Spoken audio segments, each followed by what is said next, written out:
ನಮಸ್ಕಾರ.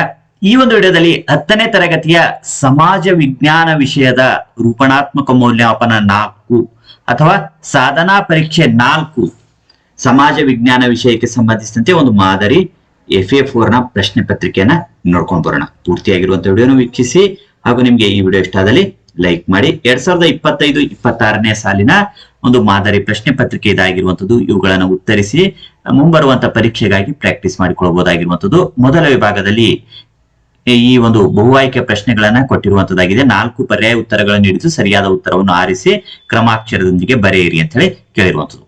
2 ಪ್ರಶ್ನೆ ಇವೆ, ಪ್ರತಿಯೊಂದಕ್ಕೂ 1 ಅಂಕದಂತೆ ಒಟ್ಟು 2 ಅಂಕಗಳು ಈ ಒಂದು ವಿಭಾಗದಲ್ಲಿರುವಂತದ್ದು. ಮೊದಲನೇ ಪ್ರಶ್ನೆ, ಯುನಿಸೆಫ್ ನ ಮೂಲ ಉದ್ದೇಶ ಕೇಳಿರುವಂತದ್ದು.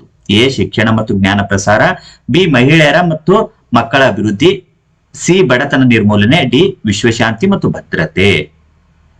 ಇನ್ನು 2ನೇ ಪ್ರಶ್ನೆ, ಪ್ರಥಮ ಮಹಾಯುದ್ಧವನ್ನು ಕೊನೆಗೊಳಿಸಿದ ಒಪ್ಪಂದ ಕೇಳಿರುವಂತದ್ದು. ಎ ಪ್ಯಾರಿಸ್ ಒಪ್ಪಂದ, ಬಿ ಜಿನೆವಾ ಒಪ್ಪಂದ, ಸಿ ವರ್ಸೈಲ್ಸ್ ಒಪ್ಪಂದ, ಡಿ ತಾಷ್ಕೆಂಟ್ ಒಪ್ಪಂದ. ಈ 4ರಲ್ಲಿ ಸರಿಯಾಗಿರುವಂತಹ ಉತ್ತರ ಯಾವುದಿದೆ ಅನ್ನೋದನ್ನ ಉತ್ತರಿಸಬೇಕಾಗಿರುವಂತದ್ದು. ಇನ್ನು ಮೂರನೇ ಪ್ರಶ್ನೆ 2ನೇ ವಿಭಾಗದಲ್ಲಿರುವಂತದ್ದು.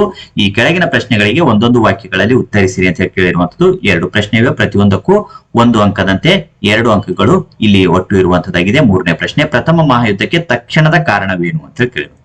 4ನೇ ಪ್ರಶ್ನೆ, ಟೆಲಿಶಾಪಿಂಗ್ ಎಂದರೇನು ಅಂತ ಕೇಳಿರುವಂತದ್ದು.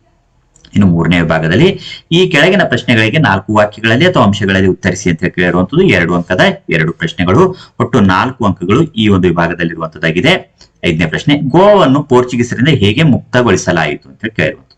6ನೇ ಪ್ರಶ್ನೆ, ಭದ್ರತಾ ಸಮಿತಿಯ ಕಾಯಂ ದೇಶಗಳನ್ನು ಹೆಸರಿಸಿ ಅಂತ ಕೇಳಿರು. ಈ ಒಂದು 6ನೇ ಪ್ರಶ್ನೆಗೆ ಅಥವಾ ಆಯ್ಕೆ ಇರುವಂತದ್ದು ಭಾರತ ಎದುರಿಸುತ್ತಿರುವ ಸಾಮಾಜಿಕ ಸವಾಲುಗಳಾವು.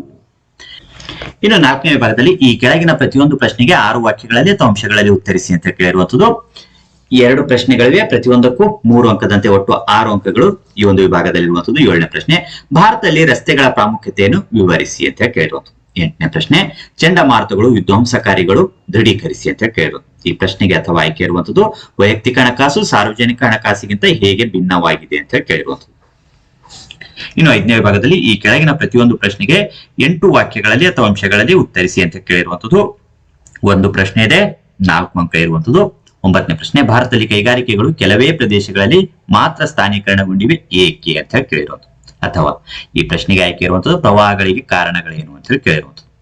ಇನ್ನು 6ನೇ ವಿಭಾಗದಲ್ಲಿ 10ನೇ ಪ್ರಶ್ನೆ ಇರುವಂತದ್ದು, ನಿಮಗೆ ನೀಡಿರುವ ಭಾರತ ನಕ್ಷೆಯಲ್ಲಿ ಯಾವ್ದಾದ್ರು 2 ಸ್ಥಳಗಳನ್ನು ಗುರುತಿಸಿ ಅಂತ ಕೇಳಿರುವಂತದ್ದು. 2 ಸ್ಥಳಗಳನ್ನು ಗುರುತಿಸುವುದಕ್ಕಾಗಿ ಪ್ರತಿಯೊಂದಕ್ಕೂ 1 ಅಂಕದಂತೆ ಒಟ್ಟು 2 ಅಂಕಗಳು ಇಲ್ಲಿರುವಂತದ್ದು. ಎ ಭಾರತದ ಹೆಬ್ಬಾಗಿಲು, B Kolkata, C Koyna, D Bhadravati. ಈ 4 ಸ್ಥಳಗಳಲ್ಲಿ ಯಾವ್ದಾದ್ರು 2 ಸ್ಥಳಗಳನ್ನು ಗುರುತಿಸಬಹುದು. ಪ್ರಾಕ್ಟೀಸ್ ಮಾಡಿಕೊಳ್ಳುವಾಗ ಎಲ್ಲ ಸ್ಥಳಗಳನ್ನು ಸಹ ಗುರುತಿಸಿ ಪ್ರಾಕ್ಟೀಸ್ ಮಾಡಿಕೊಳ್ಳಿ. ಹೀಗೆ ಈ ಒಂದು ಮಾದರಿ ಪ್ರಶ್ನೆ ಪತ್ರಿಕೆಯ ಪ್ರಶ್ನೆಗಳನ್ನ ನಾವಿಲ್ಲಿ ನೋಡ್ಕೊಂಡು ಬಂದಿರುವಂತದ್ದಾಗಿದೆ. ಈ ವಿಡಿಯೋ ನಿಮ್ಗೆ ಇಷ್ಟ ಆದಲ್ಲಿ ಲೈಕ್ ಮಾಡಿ. ಈ ಒಂದು ಪ್ರಶ್ನೆ ಪತ್ರಿಕೆಯನ್ನು ಉತ್ತರಿಸಿರುವಂತಹ ವಿಡಿಯೋ ಬೇಕಂದಲ್ಲಿ ಕಮೆಂಟ್ ಮಾಡಿ ತಿಳಿಸಿ. ಮುಂಬರುವಂತಹ ವಿಡಿಯೋದಲ್ಲಿ ಆ ಒಂದು ಅಂಶಗಳನ್ನ ಡಿಸ್ಕಷನ್ ಮಾಡ್ಕೊಂಡು ಬರೋಣ.